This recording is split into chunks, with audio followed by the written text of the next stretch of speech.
अब क्या होगा छोटे सरकार? पता नहीं, मुझे तो कुछ समझ में नहीं आ रहा। मैं क्या करूं?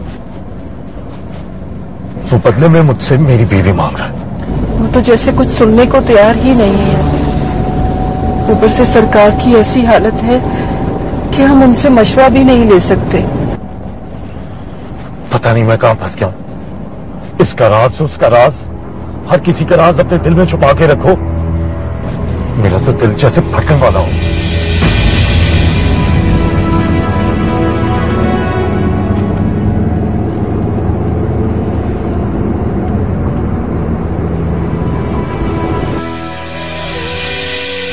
आपके साथ जो कुछ भी हुआ वो मेरी वजह से हुआ, पर मैंने तो उससे मोहब्बत बगैर किसी वजह के की थी। मेरी मोहब्बत की वजह वो खुद था।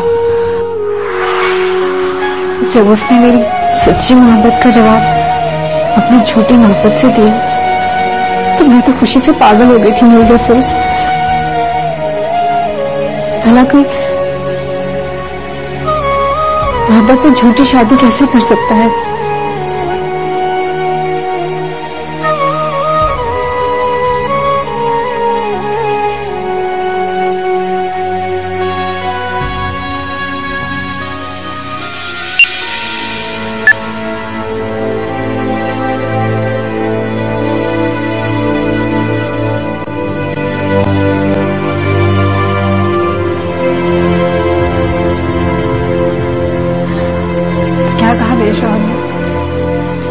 तलाक दे देगा मुझे? वही शर्त है उसकी। अपनी बीवी उसके हवाले करके तुम्हारा तलाकनामा ले आऊं।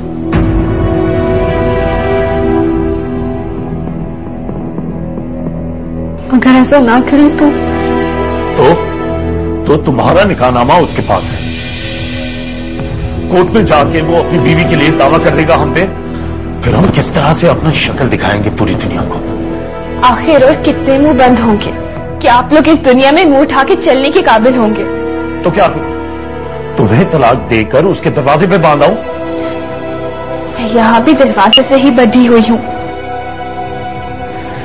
शाबेल बीबी को तलाक मिले ना मिले, मैं आपको तो अपना शोहर नहीं कह सकती ना।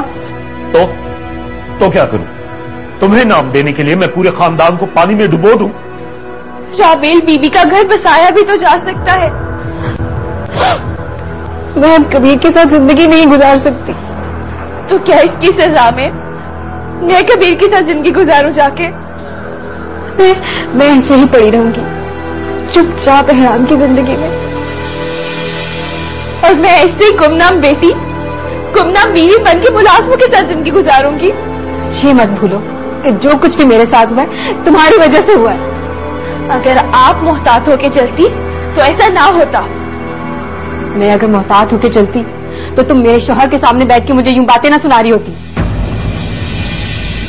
मेरे और तुम्हारे दरमियान अगर ये फर्क मिटा है तो सिर्फ इसलिए कि मैं गैर मोहतात थी। चुप! खुदा के वास्ते तुम दोनों चुप कर जाओ। ना कभी ऐसी कयामत देखी ना कभी सुनी, और तुम दोनों इस मुसीबत का हल निकालने की बजाय आपस में लड़ रहे हो। नफोस,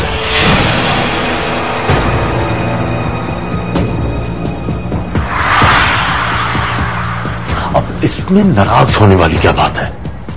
बैठो। मुझे जाने दे।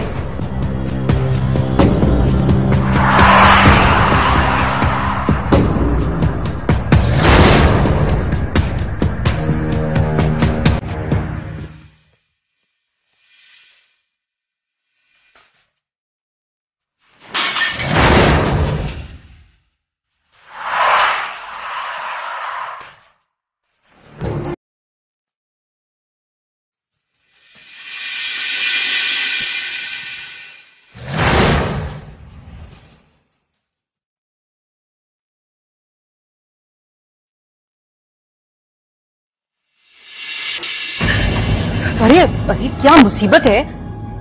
क्या हो गया? क्यों बुखलाई हुई हो तुम इतनी? वो अम्मा के पास जा रही थी। कहां से आ रही हो? छोटे सरकार के कमरे से। यूं कहो ना कि राबेल बीवी के कमरे से आ रही हूं। तुम? ये भी वहां थी। खैर, क्या कर रही है राबेल बीवी? तुमसे पूछ रही हूं, क्या कर रही है राबेल बीवी? वो बैठी हुई है छोटे सरकार के साथ। तो तुम्हारा वहां क्या काम था फिर? मना किया है ना मैंने तुम लोगों को, जब दूल्हा दुल्हन कमरे में साथ अकेले हो तो वहां कोई ना जाए। तुम क्या कर रही थी? इधर आओ। क्या करने गई थी तुम? वो जी, मैं चाय देने आई थी दुल्हन बीबी को।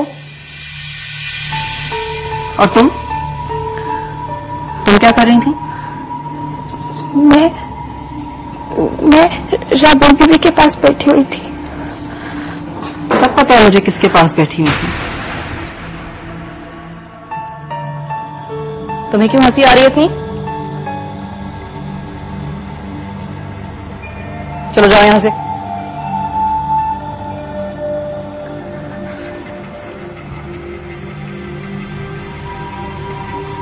मेरे कमरे में आओ तुम। जी भी मुर्शिद। मुझसे नाराज होके कही है, मैं देखता हूं उसे जाके। फिर सितारे ने भी हमें देख लिया तो घबरा गई होगी। मुझे लगता है कि ताईजान आ रही है। अब आती हैं तो आ जाए। इंसान कितना खुद पे पहले बिठाए।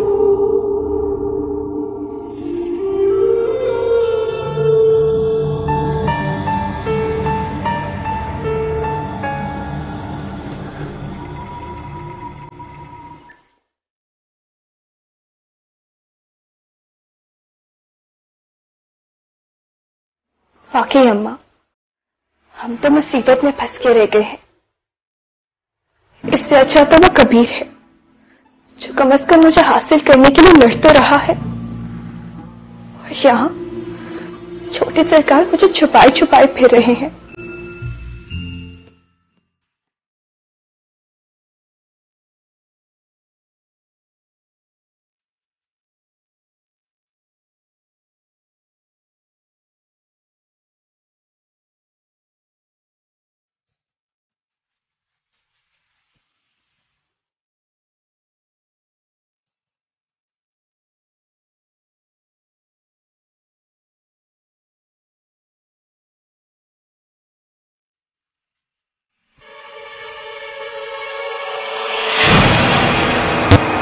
मैं छोटे सरकार की और खिताब उसे मिल गया जो कुछ लगती भी नहीं उनकी।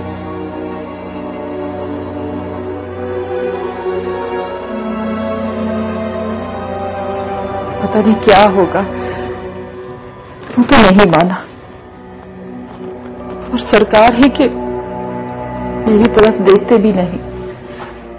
और छोटे सरकार ने भी मुझे झिड़क दिया अपनी होने वाली बीवी के सामने। सीधी सी बात है अम्मा, ये लोग हमें हकीर और फकीर समझते हैं, बीवियां नहीं समझते।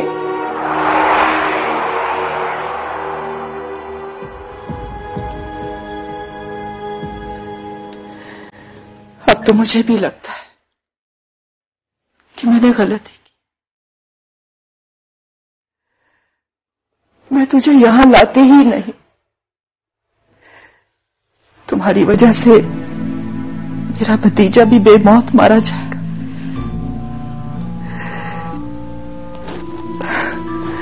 वो कहते हैं ना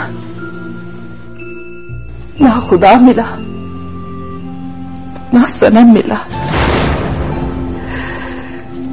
ना मैं तुझे यहां लाती, ना सरकार देखती, ना तुझे मोहब्बत होती, ना तेरा पीर आराम से निकाह होता।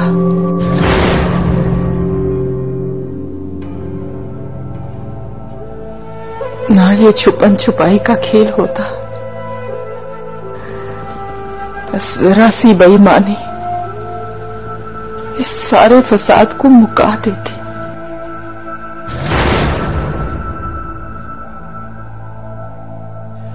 तुझे पता है नूरा फिरोज, इतनी बड़ी कोठी थी कबीर की, उसकी कोठी के बाहर पुलिस वाले पहरा देते। क्या था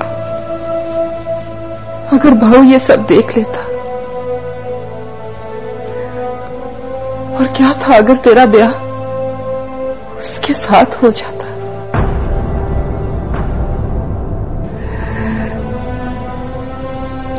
इतनी प्यारी दुनिया होती हमारी, मैं उस घर की बड़ी मोतबर होती, तो उस घर की मालकन होती।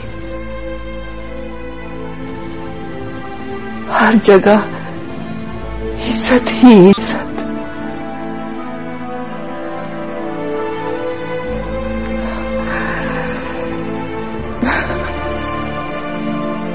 इस मोहब्बत ने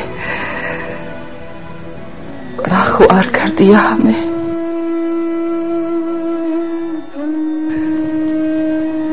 दिल के अंदर मोहब्बत का नशा जैसे खत्म होता जा रहा है।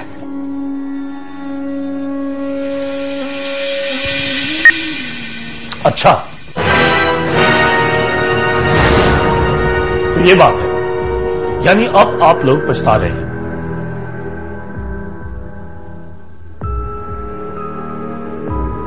आखिर हम भी इंसान हैं, हम भी तंग पड़ सकते हैं, और अगर हमने कबीर का जिक्र कर लिया तो आपको इतना बुरा क्यों लग रहा है?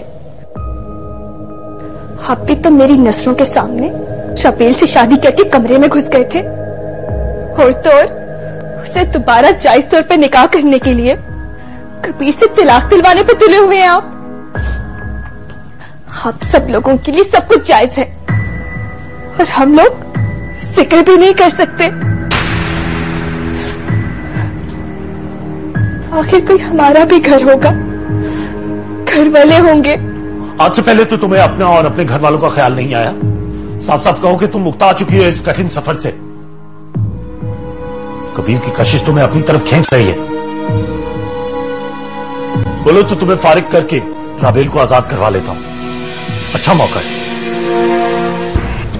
भूखी की तलाश में आप हैं छोटे सरकार, बहाने तो आप ढूंढ रहे हैं। तुम्हारे बाप की ख्वाहिश है जिसके मरने की दर्द ने तुमने मुझे मजबूर किया ये निकाह करवाने पर। जब खुशी खुशी राजी हो गई थी मुझे बांटने पर, तो अब क्या है? मेरी तो जैसे कोई मर्जी ही नहीं है, मैं तो जैसे फैसले पूरे करने वाला रोबोट बन गया हूं। तुम्हें अंदाजा नहीं है कि मुझे कितना अफसोस हुआ है तुम दोनों की ये बातें सुनकर। इंसान की गुफ्तगू से उसका खानदान छलकता है, इसीलिए हमारे खानदान वाले बाहर के लोगों पर एतमाद ही नहीं करते।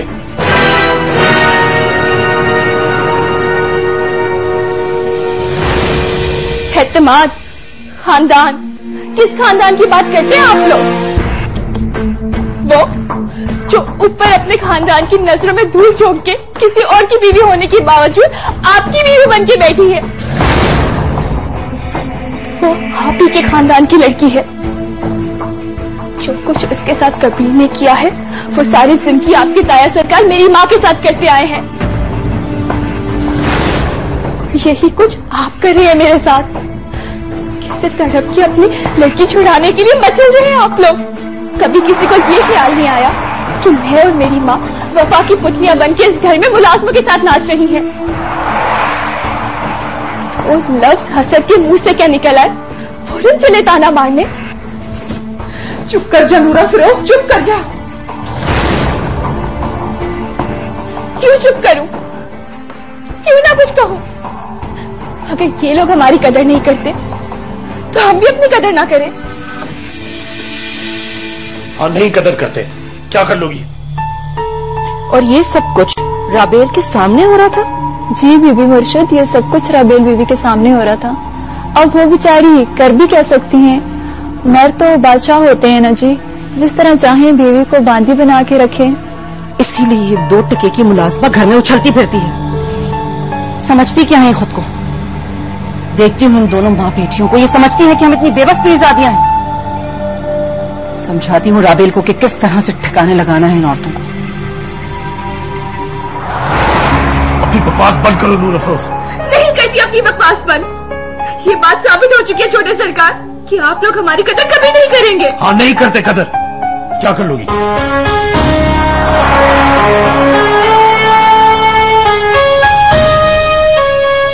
पता था ना तुम्हें हमारी मजबूरियों का। क्यों राजी हुई थी मुझसे निकाह करने पर? मैं तो सिर्फ राजी हुई थी। यह फैसला तो आपने मेरे लिए। गलती हो गई है मुझसे, अब जान छोड़ो मेरी। हाँ, तो देख इस बात की है। जान छोड़ देना मेरी।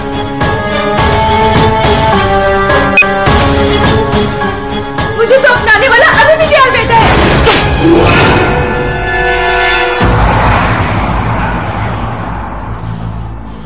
तुम जैसी लड़कियों से यही तवक्को की जा सकती है।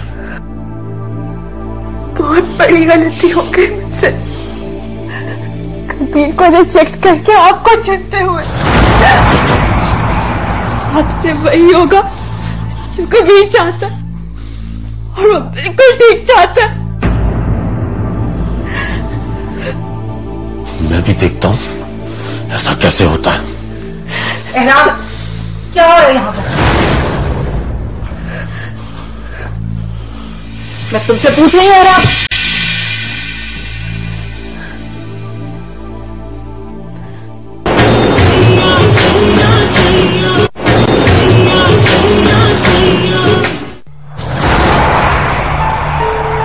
क्या हो रहा है यहाँ पर?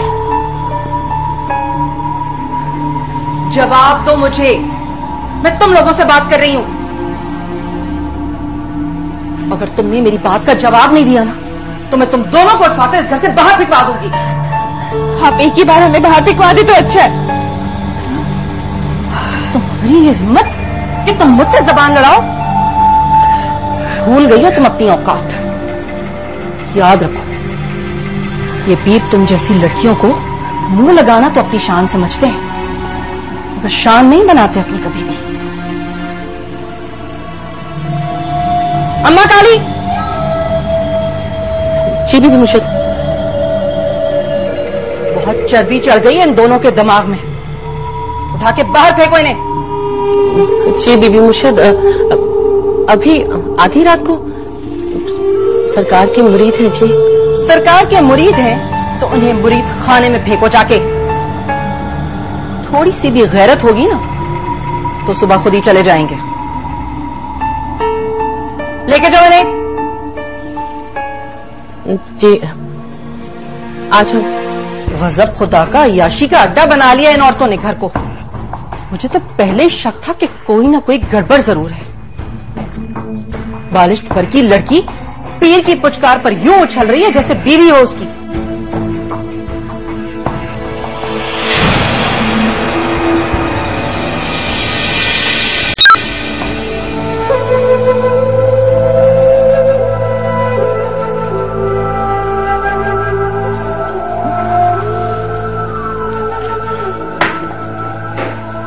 सरकार, अब कुछ और चाहिए? नहीं बेटा, थैंक यू। सुबह से एहराम नहीं आया। हाँ, वो मेरे किसी जरूरी काम से गया हुआ है। दुआ करो वो काम हो जाए। ताया सरकार, ऐसा भी क्या काम है जो आपसे ज्यादा अहम है? हाँ, होते हैं कुछ काम जो इंसान के लिए उसके अपने वजूद से भी ज्यादा अहमियत रखते हैं। हाँ जी बड़े सरकार, क्या हाल है आप? अल्लाह का शुक्र है, अब बेहतर हूं बहुत।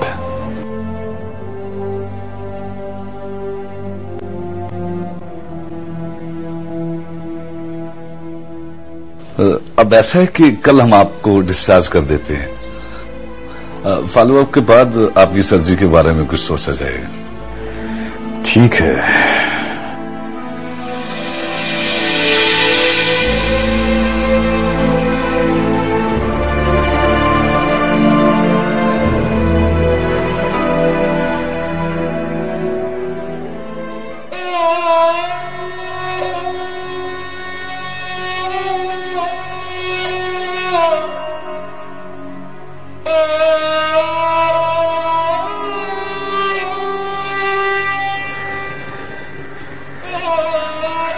तुझे इतना भी नहीं बोलना चाहिए था।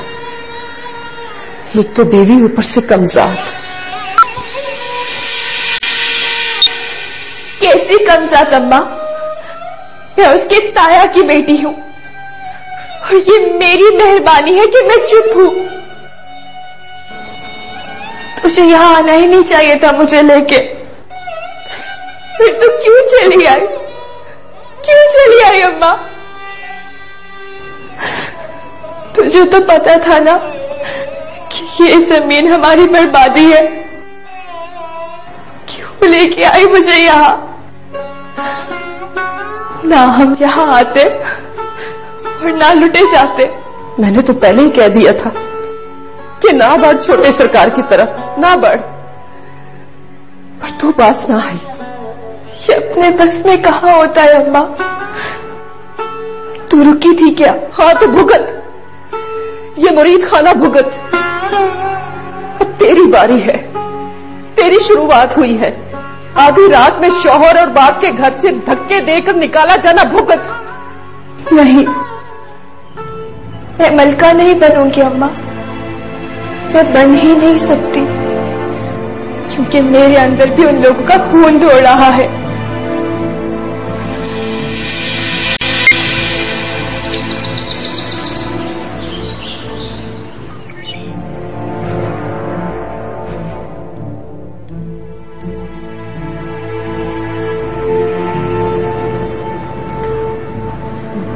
पता है राम,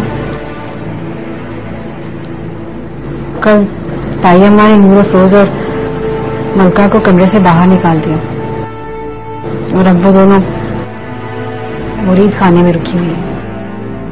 ताईजान जाने, उनका घर जाने। लेकिन हैरान, कुछ तो सोचो। वो दोनों, सोच सोच के तंग आ गया हूं। I need a break now.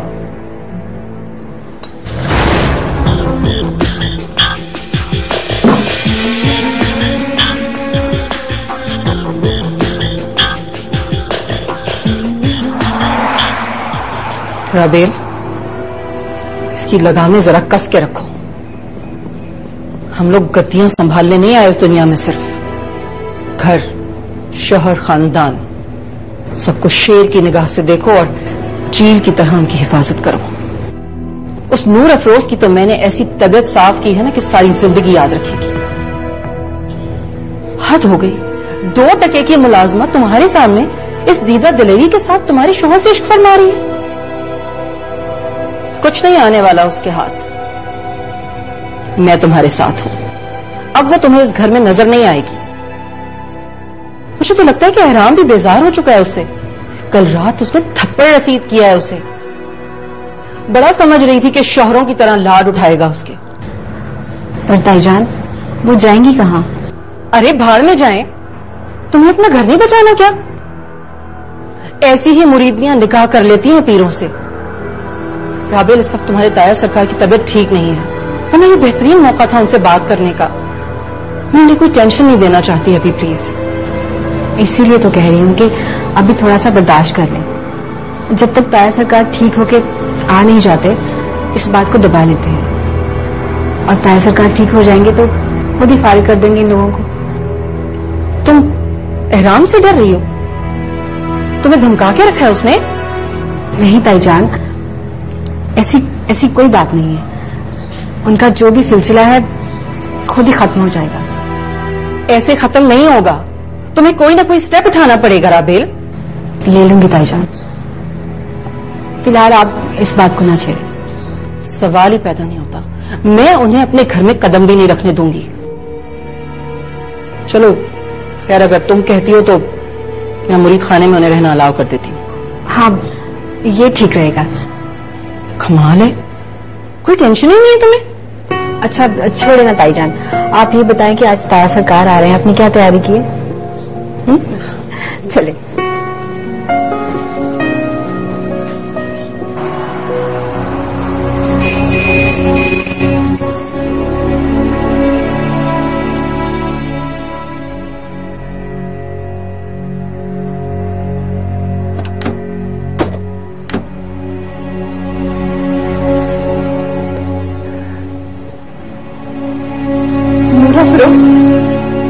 सरकार घर आ गए। छोटे सरकार उन्हें अंदर लेके जा रहे हैं।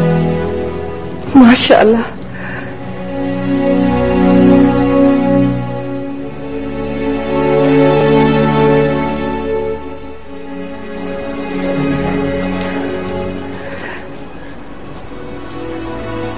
अल्लाह का शुक्र है, सरकार घर आ गए।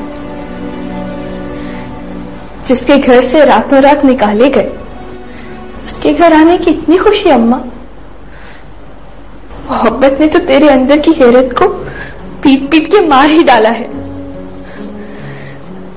वो मोहब्बत ही क्या जो इंसान की गैरत को खत्म न करे। मुझे नहीं सुनने तेरे ये फलसफे।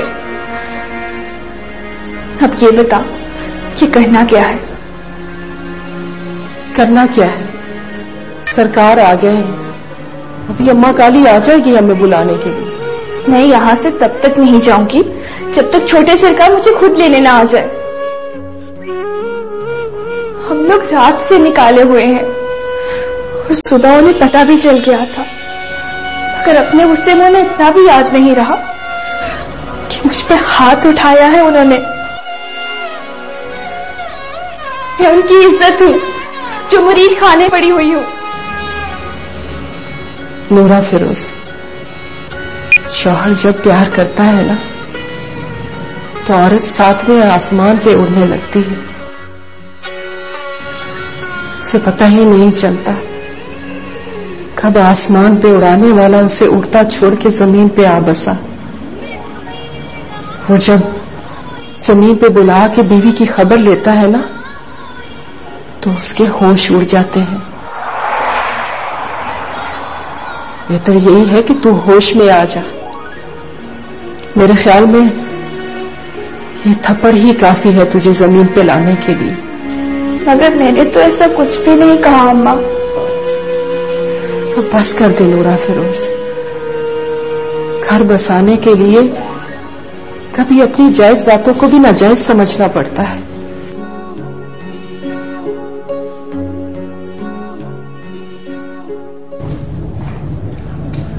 बादशाही की खैर हो बड़े सरकार।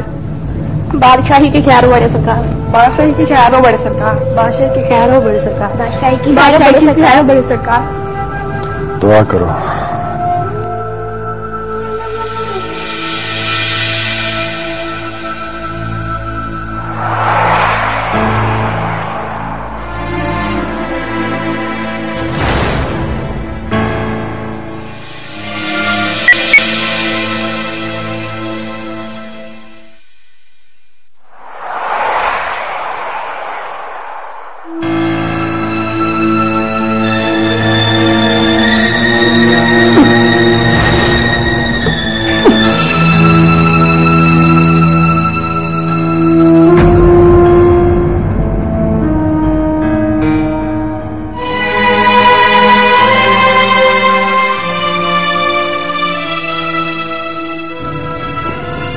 अब मैं चलता हूँ ताया सरकार, इजाजत दें। ठीक है।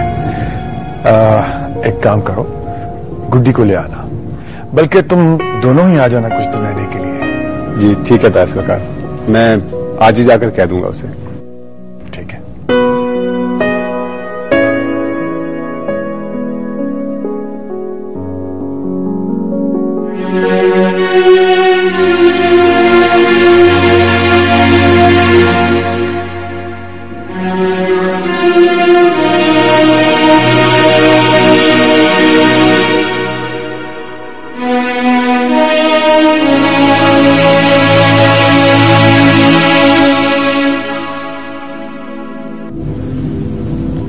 क्या बात है?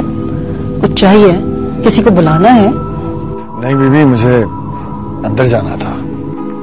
आइए मैं आपको अंदर ले जाऊं।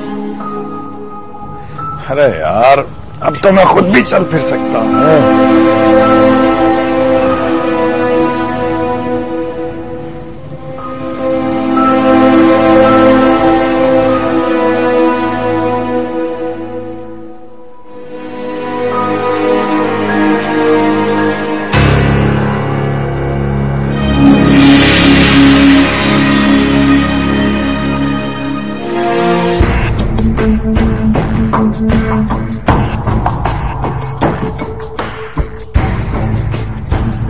या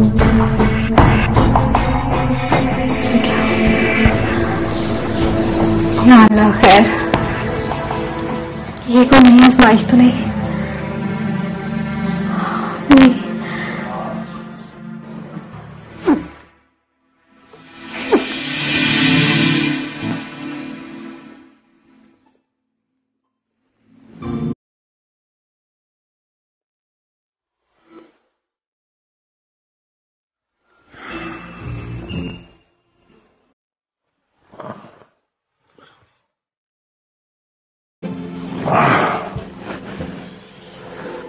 आराम, इससे पहले कि कोई और आ जाए, मुझे बताओ क्या कहता है कबीर? जी वो उसने कहा है कुछ सोच के बताएगा। सोच के? क्या सोचेगा वो? तलाक दे हमारी बेटी को और हमारे हवाले करे, ताकि इद्दत पूरी करने के बाद चुपके से मैं तुम्हारा निकाह कर दूं उससे। खुद सोचो, किस मुंह से चलेंगे हम खानदान में? ये सब पीर साले की वजह से हुआ। खुद तो वो आराम से बैठा है और मुझे उसने यहां फंसा दिया। बेटा, पीर साले ने जो भी किया वो सही किया है। ऐसे ही तो संभाली जाती है खानदान की इज्जत। क्या ख्याल है तुम्हारा? वो अपनी बहन को चुपचाप एक ऐसे शख्स के हवाले कर दे जिसने इतनी आसानी से अपनी बीवी को किसी और के हवाले कर दिया, सिर्फ बदला लेने की खातिर निकाह करके मुकर गया? क्या कहता है वो? सोच क्या रहा है? दे देगा तलाक। अब थोड़ा सब्र करिए। थोड़े सब्र की क्या बात करते हो हैराम? यहां इज्जत दांव पे लगी है।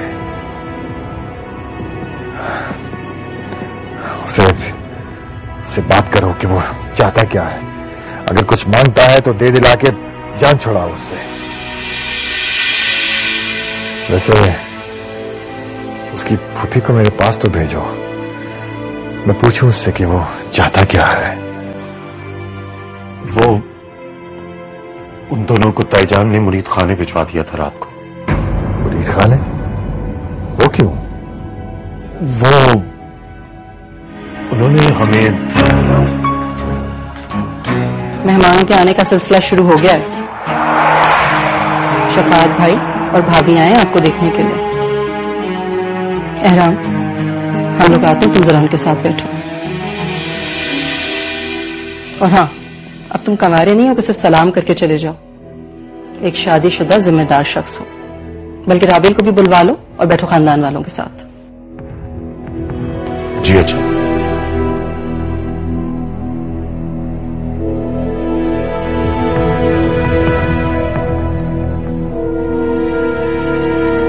साईं, इससे पहले कि आपको कोई और बताए, मैं बता देती हूँ। ये एहराम और नूर अफरोज के बीच कुछ चल रहा है। इतनी दीदा दिलेरी कि नूर अफरोज राबेल के सामने एहराम का हाथ थाम कर खड़ी हो जाती है। अब जाहिर है जबरदस्ती ही सही, मगर हमें राबेल का घर तो बसाना है ना। फिर पता नहीं कुदरत का करना क्या हुआ, मैंने गेस्ट रूम पर छापा मारा तो एहराम नूर अफरोज पर चिल्ला रहा था। उसने उसे खींच कर थप्पड़ मारा।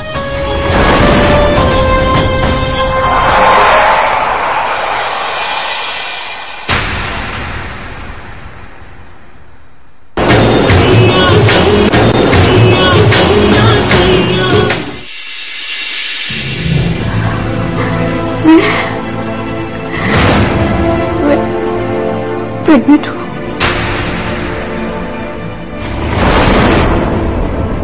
जाएं, अब जाकर पहुंचे अपनी यतीम भतीजी के आंसू। बड़े अफसोस की बात है, तुमसे अपनी बीवी का ख्याल नहीं रखा जाता। और वो भी प्रेग्नेंट बीवी का।